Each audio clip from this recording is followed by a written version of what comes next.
The dead policemen were flown back to Cairo's military airport.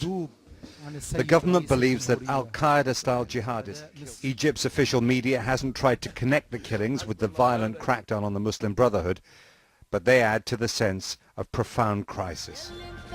The caption on the screen, "Egypt fighting terrorism," in English on an Arabic language channel, is the message the government here wants to get out to its Western allies.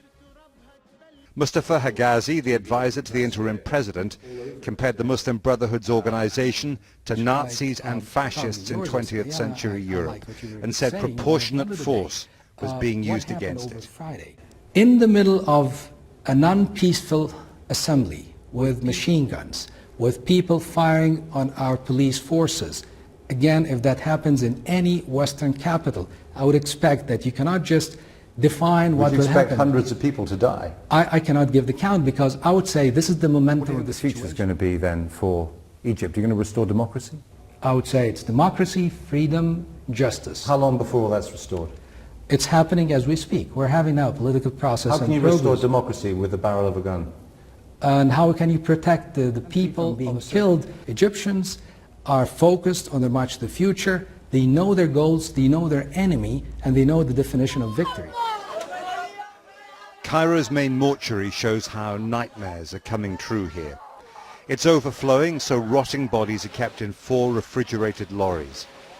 People looking for missing friends and relations pick their way through the stench. Desperate, want to talk, but local people around the mortuary are violent news teams, believing government propaganda that we're biased. So the BBC had to film covertly. What makes it so depressing for Egyptians is there doesn't seem to be a way out of this. There doesn't seem to be a way of making it better. The two sides in Egyptian politics are talking to each other.